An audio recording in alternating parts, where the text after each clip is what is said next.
Does anyone remember where we stopped in the previous class?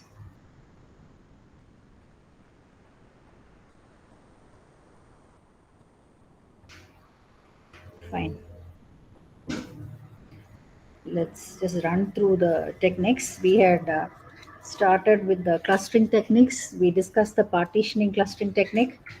Partitioning clustering, I think we discussed about k-means clustering.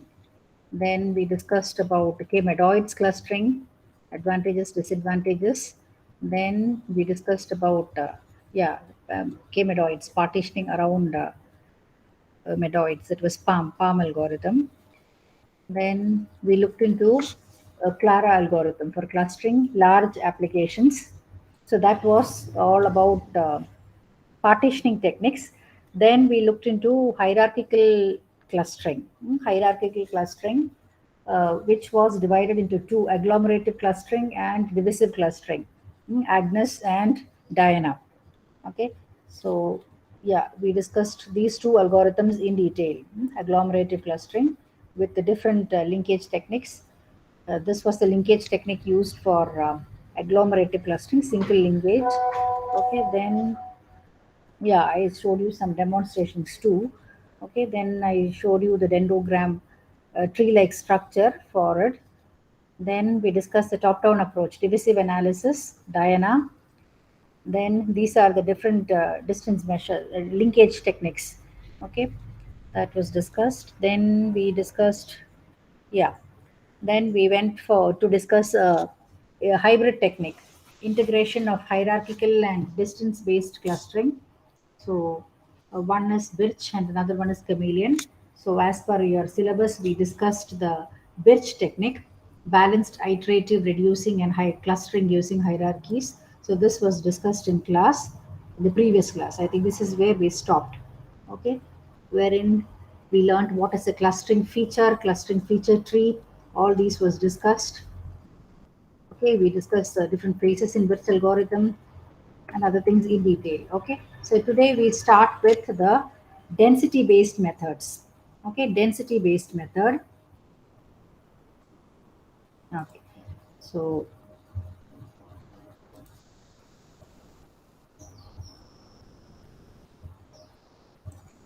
Okay, so density based method.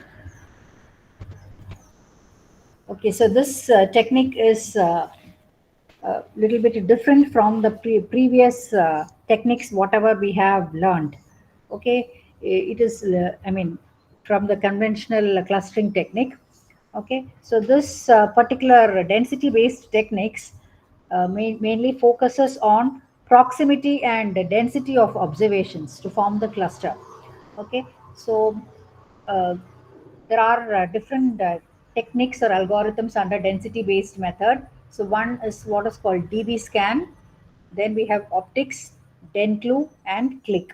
Okay, click is both a density based method as well as a grid based method.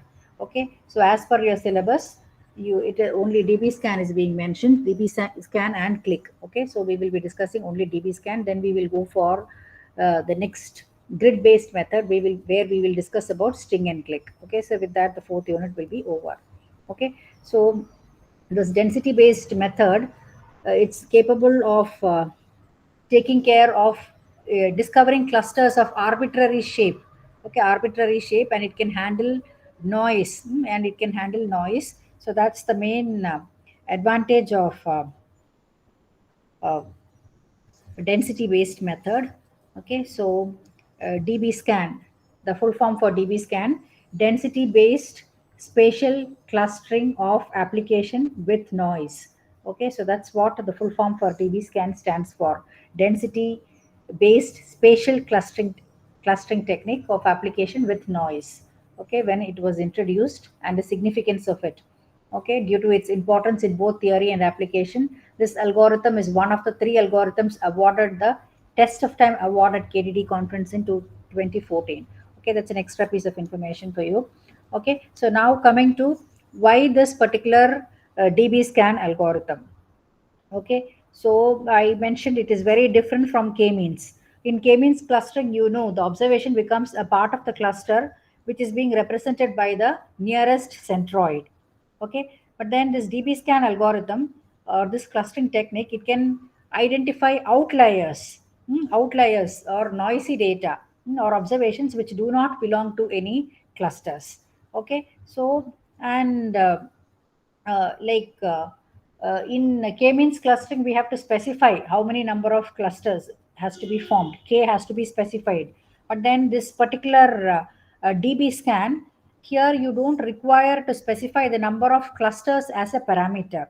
Okay, so rather it will infer the number of clusters based on the data. Okay, so that's one feature. And again, it can discover clusters of arbitrary shape. Whereas your k-means clustering used to discover only spherical clusters. Okay, but then here, if you see real life data may contain so many irregularities. Okay, so we cannot always expect to have a cluster, I mean a spherical shape data. Okay, spherical shape cluster. So real life data may contain irregularities. So clusters can be of arbitrary shape, as how it is being shown here. So it might contain noise, outliers, and other things. Okay, so DB scan clustering can identify the number of clusters, and it is capable of discovering clusters of arbitrary shape. Okay, so that's the main feature of DB scan. Okay, so uh, that's the reason why we go for this DB scan. Okay, so now coming to the concepts involved in density based clustering. Okay, what are the, so I already told you it is a spatial clustering algorithm, spatial clustering algorithm which can cluster the data which contains noise. In the sense, it will discover clusters of arbitrary shape in the spatial database with which contains noise. Okay, so when you say clusters here, so clusters are basically dense regions in the data space as far as the density based clustering is concerned. Okay, so as the name goes, clusters are basically, I'll tell you what this dense region is. Okay, so clusters are dense regions in the data space. So okay, so when you group the data in the high density region, okay, and in the sense you can cluster the data in the high density region, and you can mark data whatever is there in the low density region as outlier or as a noise. Okay, so that's what basically happens in a density based clustering. Okay, density based clustering in DB scan. Okay, so what you basically do is you group or cluster the data whatever is available in the high density region or in the dense regions in the data space, and then you mark whatever data is available in the low density region as a outlier.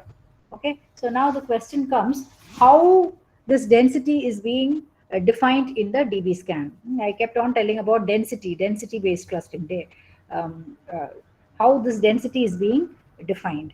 Okay, so as shown here in the slide, okay, so density actually of a particular region, it is being defined by two parameters. You can see here there are two parameters being mentioned here. One is what is called the EPS, epsilon, and the second one is called min points. Okay, EPS is epsilon. Okay, so epsilon you can see here, these are the two parameters which defines what is density as far as a DB scan algorithm is concerned. Okay, so EPS is nothing but epsilon. Epsilon is actually, you can say, the number of points within a specified radius. Radius, diameter, these terminologies are familiar to you. So EPS is nothing but, epsilon is nothing but the number of points within a specified radius. So the maximum radius of the neighborhood. Okay, so its EPS is nothing but the radius value. EPS is nothing but the radius value. Okay, so again, let me see. Okay, so let's take this. Let's take this figure. So you can see here. Okay, so let's take this middle point, this where my mouse pointer is pointing to. Okay, so if I take an object, okay, and I'm specifying the radius as 1 centimeter. Okay, and then I'm drawing a circle. Okay, I'm specifying the radius as 1 centimeter and drawing a circle. Okay, so within that circle, within that 1 centimeter radius circle, how many of my data points are coming? Okay, how many of my data points are coming? Okay, so let me say I'm specifying my threshold value as 5. Okay, so when I draw the circle, okay, so if 5 points are coming, if 5 points are coming in that 1 centimeter radius circle what I'm drawing, then I can call it as a dense region. Okay, I had specified my threshold value as 5. Okay, so when I draw this particular circle, okay, so if I'm able to cover a minimum of 5 points, then I can call it as a dense region. Are you following? Are you listening? No one is listening, is it? At least one yes from the Listening, class. ma'am. Okay, fine, right. Thank you. Okay, so that's what when I mean to say what is a dense region. Okay, so that's one of the first parameter, EPS. EPS. Then we have minimum points. That is the minimum number of points in a EPS neighborhood of that point. Okay, so that's what is min points. Okay, so we can consider, we can tell it as a like as per the diagram goes. We have 2 3 things mentioned out here: a core point, a noise point, a border point, and other things. Okay, so like I just mentioned here, no, I take a data point, I draw a 1 centimeter radius circle, and I specify the threshold as 5. And if I'm able to cover minimum of 5 points, then I call it as a dense region. Okay, so a particular point, you can call it as a core point if it has more than the specified number of points. That is, if it has got more than the minimum number, I mean, if it has got more than the specified number of points, in which case it is min point within the EPS, then we can call it as a core point. Core point. That's what. Okay, so when you say density, density is nothing but the number of points within a specified radius, within that specified EPS. So that's what is called the density. Okay, so actually by changing, when you're forming the clusters, by changing the EPS and the min points, we can actually change the cluster configuration itself. Okay, so that's what. Okay, so now we'll discuss this in detail. I've mentioned 3 terminologies out here. One is what is called a core point. The second one is what is called the border point. The third one is what is called the noise point. Okay, core point, border point, and noise point. Okay, so I mentioned these things, 2 parameters. What is EPS and what is min point, and what is this EPS stands for? EPS is nothing but the radius I mentioned. How many points are coming within that? Then if it's coming within that, we can call it as a dense region with core points. Okay, so now let us look into this core point. Let me give you a definition for this. Core point, you can see here there are 2 diagrams mentioned here. Okay, so both will help you to understand the concept of core point, border point, and noise point. Okay, so core point means you can see here. This is a core point. Core point. See here also core point. Core point means if it has got more than the specified number of min points. Suppose I'm telling the min points, minimum number of points should be there as 4. And if it is having 5, let me see here, 1, 2, 3, 4, 5, 6. It has got 6 points which form a cluster. So then this can be called as a core point. So this particular data point can be called as a core point. Okay, so a point is a core point if it has got more than the specified number of min points within the EPS. Okay, so if my threshold value is 4 and if I'm having 5 points, then I can call that particular data point as a core point. Okay, so that's what. If I take an object, a data sample, and specify radius as 2 centimeter, and draw a circle, and I fix the threshold as 5. Okay, so when I draw this 2 centimeter radius circle, okay, so if more than 5 or more points are coming in that, then the data point is called the core point. I hope it's clear. What do you mean by the core point? So core point is actually in the interior of a cluster. You can see here, this is a cluster. Okay, so core point is coming inside a cluster. Okay, so then we have what is called the border point out here. Border point. Okay, so you can say a border point is actually the neighbor of a core point. Okay, neighbor of a core point is nothing but a border point. Okay, neighbor of a core point is nothing but a border point. Okay, so you can see here, this border points will have has fewer than min points within the EPS. But it will be always in the neighborhood of a core point. You can see here in the first diagram, a border point. I mean, it's neighboring a core point. Okay, so then of course we have our outliers. Outliers, which is called a noise point. Noise point, you can see here, outlier, a noise point out here. Okay, so that's neither a core point nor a border point. Okay, when it's neither a core point nor a border point, we call it as a noise point. Okay, so these are the three terminologies in a density based clustering mechanism.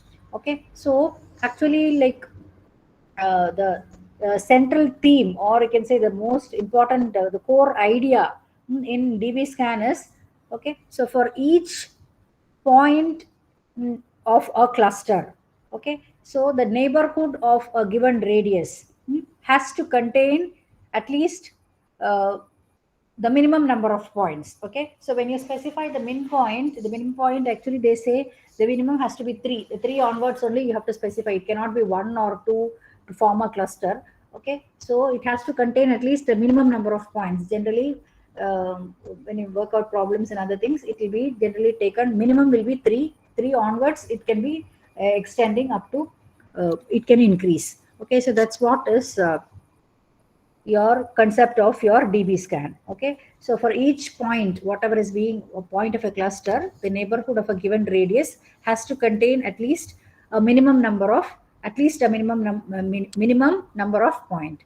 Okay, so that's the core concept behind your DB scan. Okay, so out here in the slide, I have shown you the two parameters, what I have discussed, the two parameters of this particular algorithm. Okay, EPS and min points. Okay, so EPS, I said the radius. Okay, so that will define the neighborhood around the data point. I explained with a diagram. Okay, so if the distance between the 2 points is lower or equal to EPS, okay, then you can call it as neighbor. Okay, it's nearby, it's a neighbor. But then if the EPS value is small, okay, then large part of the data will be considered as outlier, because everything will not, you cannot put it as a neighbor, it will be outside. Okay, that's what, if it is, if the EPS value is very large on the other hand, okay, then the clusters will merge and the majority of the data points will be in the same cluster. Okay, so these are the points to be noted into, taken into consideration regarding EPS. What will happen if the EPS value is, what if the EPS value is small? You will have more outliers. Otherwise, the clusters will merge, and I mean, most of the data points will be falling in the same cluster. Okay, then we have what is called min points. Okay, min points. Okay, so the minimum number of neighbors or data points within the EPS radius. So larger the data set, the larger value of min points must be chosen.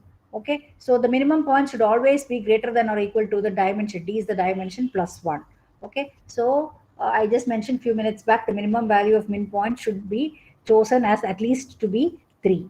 Okay, so that's what regarding the two parameters of this particular algorithm. Okay, so next coming to, yeah, I have already mentioned what is a core point. Okay, so core point, what is a core point, and I gave you an example.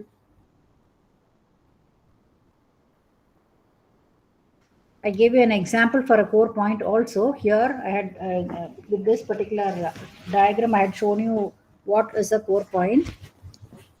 Okay, again it is being mentioned out here. Okay, so then core point, if at least min points are within the distance of epsilon including p, then directly reachable. Directly reachable, a point q is directly reachable from P if point Q is within the distance epsilon from the core point P. Okay, so then only the points are said to be directly reachable from the core point. Okay, then again, here they are mentioning about a chain of points. Okay, so you just assume it's mentioned as a point Q is reachable from P if there is a path P1, P2, Pn.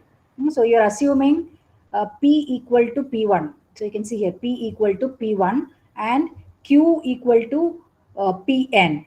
Okay, so P is fixed as P1 and Q is fixed as Pn. Okay, so P1, P2, P3, Pn, they are all some connections. Okay, so P1 is directly reachable to P2. That is, P2 is within the epsilon distance of P1 and it has satisfied the neighborhood conditions. That is, neighborhood conditions in the sense that is epsilon and min point. Then P2 is directly reachable from P3 or P3 is directly reachable from P2. Okay, so we can say that P is reachable from Q or Q is reachable from P. It's a chain process. Okay, so that's the concept of what is called your densely connected. Okay, so whatever I mentioned, it's being put in more formal terms out here in this 2 points. Then of course we have all the points not reachable from any other points. They are called as outliers or noise points. Outliers or noise points. Okay, so that's the same thing. Yeah, I have already mentioned here core point, border point, outlier. This is with EPS 5 centimeter and 1 centimeter, and the minimum threshold it's 5. Okay, if it is more than that, then we call it as a core point. Already mentioned. Discovers clusters of arbitrary shape in the database. Okay, so now let's see what happens in the algorithm. Okay, so what basically happens in the algorithm? You consider a data point.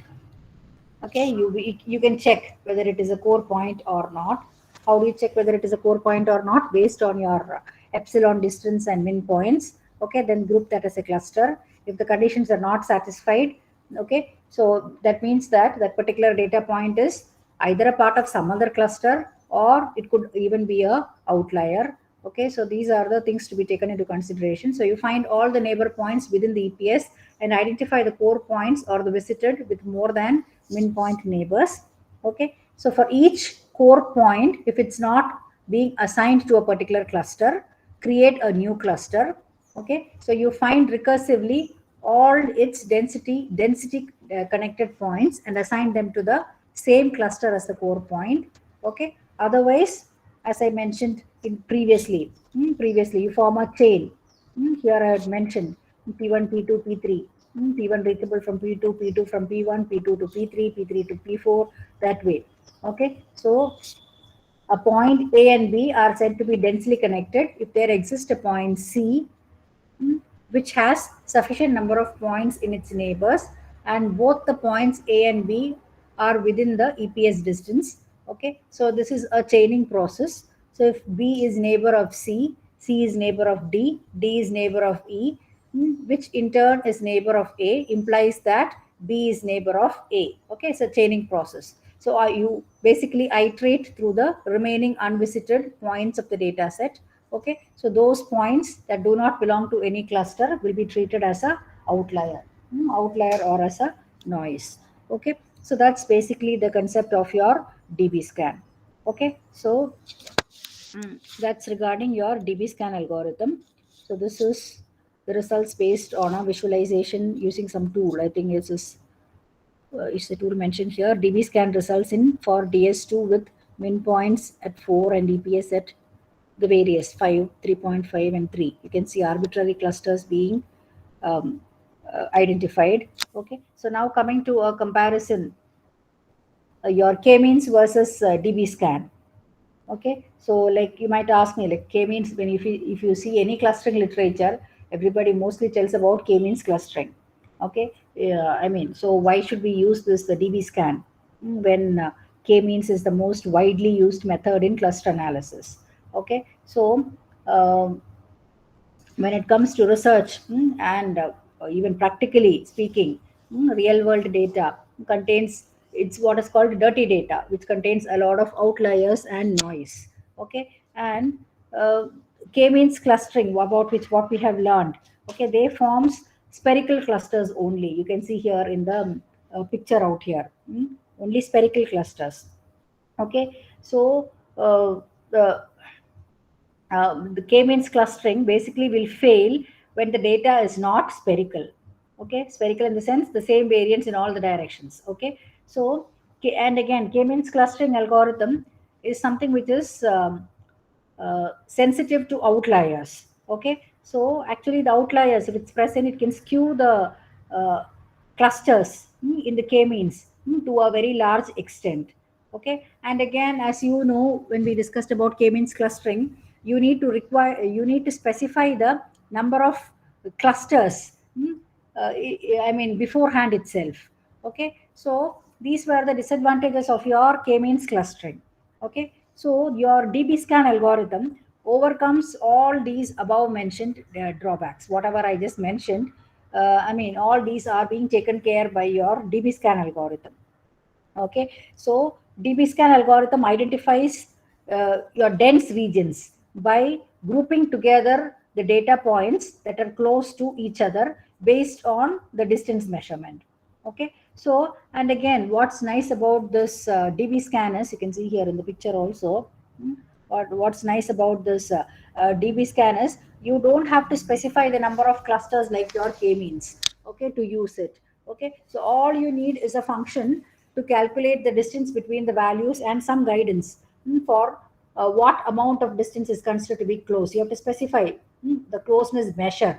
Okay, so because of all these features, your dbScan algorithm will produce a more reasonable result when compared to your k-means across a variety of different distributions. Okay, so that's regarding this density based clustering called dbScan. Okay, hope people are all listening. Okay, so next, moving on to the last clustering technique. Okay,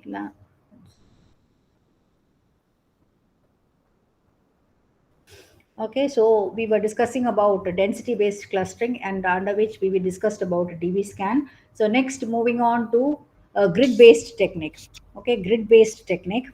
Okay, so here also we have many techniques. We have this STING, uh, called the full form for it, statistical information grid approach. Then we have what is called CLIQ, clustering in quest. That's what CLIQ stands for. CLIQUE, clustering in quest. Okay, so those are the two algorithms what we will be discussing, STING and CLIQ. Okay, so whereas there's one more algorithm called wave cluster. That's also a multi-resolution clustering approach using the wavelet method. Since that is not mentioned in your syllabus, we will be mentioning only about uh, STING and CLIQ. With that, we wind up the fourth unit. Okay, so so let's look into this grid-based method called STING and CLIQ. Okay, so so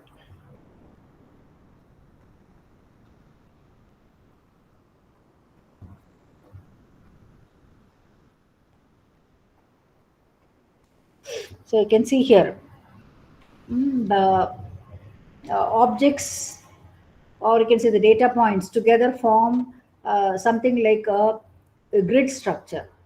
Okay, uh, yeah, so that space, the object space, the data space, it's actually quantized into some certain number of cells, you can say.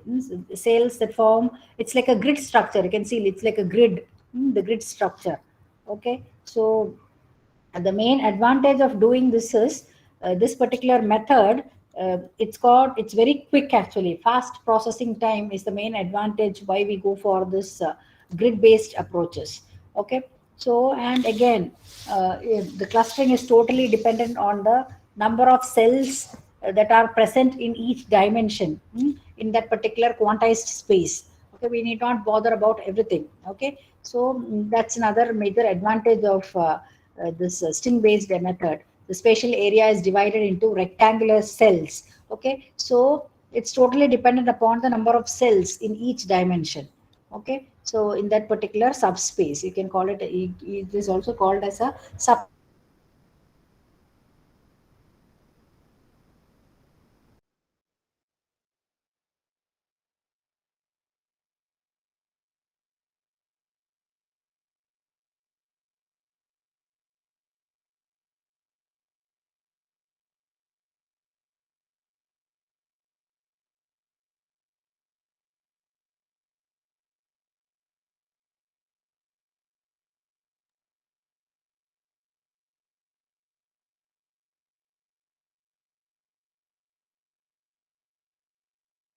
and there are several levels of cells corresponding to different.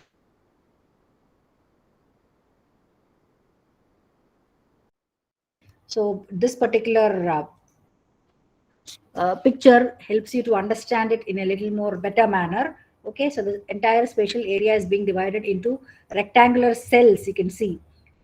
And the several you have different levels of cells. Okay, they will be corresponding to different levels of resolution. Okay, so for each cell, okay, so the high level is being partitioned into several smaller cells. You can see in the next lower level, these are the different layers you can see.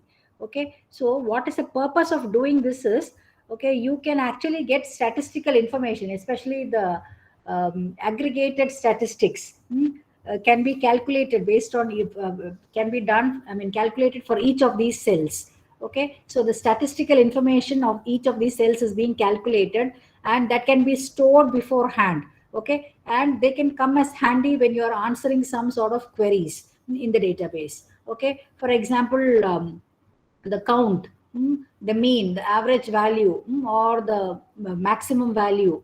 Okay, so all these can be stored in all these particular cell. Okay, so that is the yeah, so that's the main advantage of this particular approach. So you can see here, the parameters of higher level cells can be easily calculated from the parameters of lower level cells. So the aggregated statistics like count, mean, minimum, maximum, all these, and the type of distribution, whether it is a normal distribution, uniform distribution, all these things can be easily be stored. Okay, so this is basically a top-down approach. So that can be used to answer spatial data queries. Okay, so you start with a pre-selected layer, okay, which has got a smaller number of cell. Okay, so for each cell in the current level, you compute the confidence interval. Okay, so then what you do is you remove the irrelevant cells. Okay, whatever is not required for further consideration. Okay, so when you finish examining that particular current layer, then you can go to the next lower layer. Okay, so you keep on repeating this process till you reach the bottom layer. Okay, so that's the main concept of your string clustering technique. Okay, so there are some advantages. I said, I already told you, when compared to the other clustering techniques, this has got a faster processing time and other things. And this technique can easily be, you can parallelize the operations. I think I've mentioned it in the advantages. Okay, so yeah, here the advantages are being mentioned here. Okay, the advantages of Sting. So it is easy to parallelize, incremental update, very independent. Okay, so it's of the order k, O of k, where k is the number of grid cells at the lowest level. Okay, but then coming to its disadvantage. Okay, so I mean, this particular technique cannot identify the diagonal boundaries. Only the horizontal and the vertical cluster boundaries can be detected by means of a Sting technique. So no diagonal boundaries can be detected. Okay, so that's considered to be as one of the disadvantage as far as a Sting technique is concerned. Okay, so otherwise, Sting is a clustering technique, a grid-based clustering technique, which basically uses a multi-resolution grid data structure, as how I've shown you. Okay, so the particular object space, it will be quantized into a number of cells that forms a grid-like structure, and you can store the summary statistics. Okay, summary statistics in those quantized cells. Okay, so which can come in as a handy when you start answering the queries. Okay, so that's regarding the Sting algorithm. Okay, Sting algorithm. So next, I hope all of you are listening. Are you all listening? As usual, I won't get a response from the class. At least one person. Or have I lost my connection? I can see 45 people here. Yes, ma'am. Listening. Okay, thank you, Nishok. At least somebody is telling that you're listening. When I have a crowd of 45 students, one person is telling me you're listening. I thought somebody would at least text in the chat window that you're listening. So that means nobody is interested in listening. Okay, so let me move on to the next technique. The last technique in the fourth unit, it's nothing but the click technique. Click is nothing but clustering in quest. Okay, so clustering in quest. Okay, so I'll just tell you the concept of this click technique. Okay, so what you basically do is, okay, so you basically divide this another thing is this click. I think it's click, which is considered as both as a grid and as a density based technique. Okay, so what you basically do in click technique is, it's being mentioned here. Yeah, it's mentioned here. It's both a density based technique as well as a grid based technique. Okay, fine. So what you first do is you first divide each dimension into certain intervals in the sense equal width intervals or equal length intervals, let's say xi or whatever. Okay, and then you after dividing it into equal length interval or equal width interval, let's represent it as xi. What you do is you save only those intervals where the density is greater than a certain threshold value. Let me put it as TA, a threshold value. Okay, so those intervals where the density is greater than the threshold value, so that will be saved or grouped as a cluster.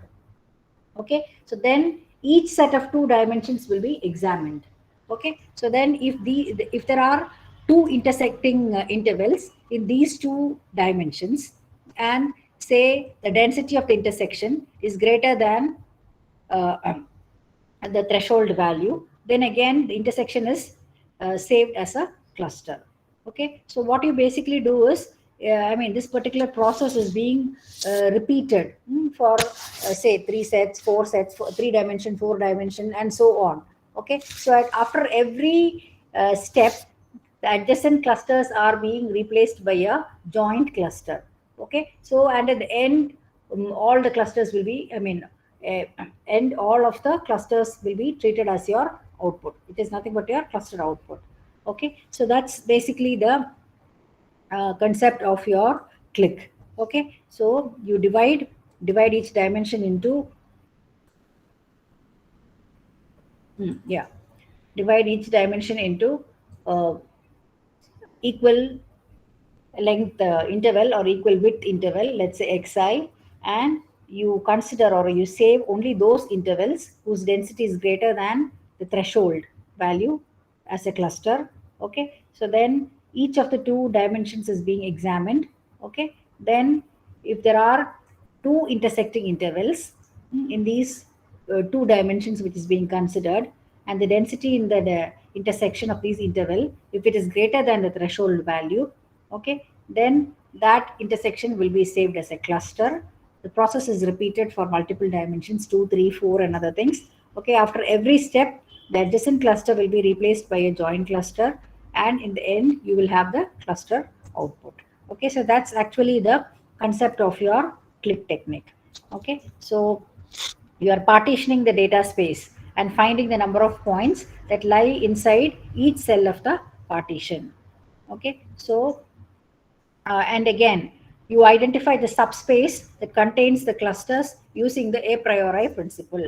Now the question comes, what is this a priori principle?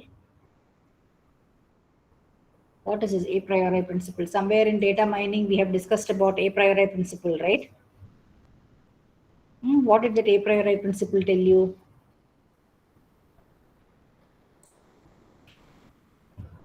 We are not able to answer the fourth unit questions. Then how can I ask you something from second unit? Am I right?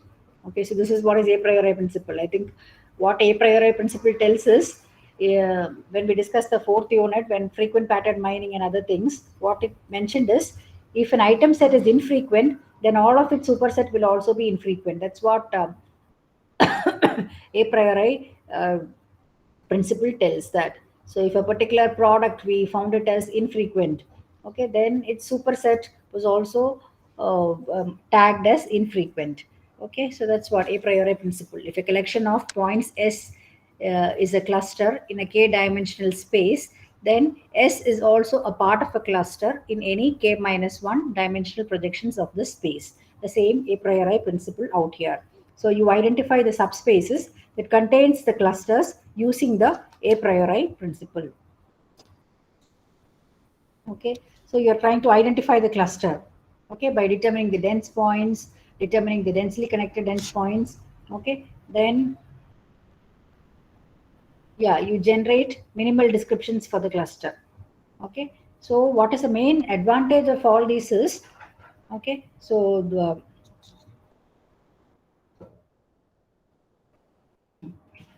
coming to the advantage, it actually automatically finds the subspace of the highest dimensionality, such that the high density clusters exist in those particular in those subspaces.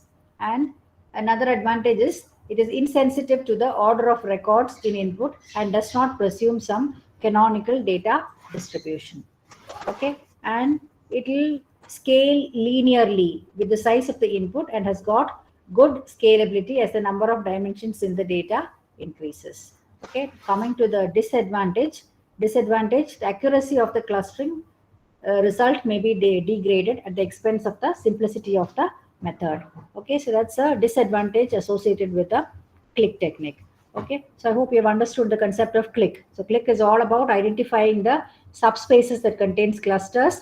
Okay, so then you generate minimal descriptions for the clusters. Okay, so to identify the subspaces in the clusters, you partition the data space, okay, and find the number of points that lie inside each cell of the partition. Okay, so then you identify the subspaces that contain clusters using the so-called a priori principle. Okay, so-called a priori principle. This was a priori principle. Then you identify the clusters. Okay, determine the dense units, determine the densely connected units in all the subspaces of interest. Okay, then you generate minimal descriptions for the cluster. Okay, so you determine the maximal regions. Okay, that covers the cluster of uh, connected dense points for each cluster. Okay, so that's what your click technique is all about. Okay, so that completes your the various algorithms as far as the fourth unit is concerned. Okay, so now before we revise and have a comparison of all the various distance measures and other things, which is actually taught as the last topic, let me take the attendance. Let me take attendance and then I'll continue. Just a second. Hope people were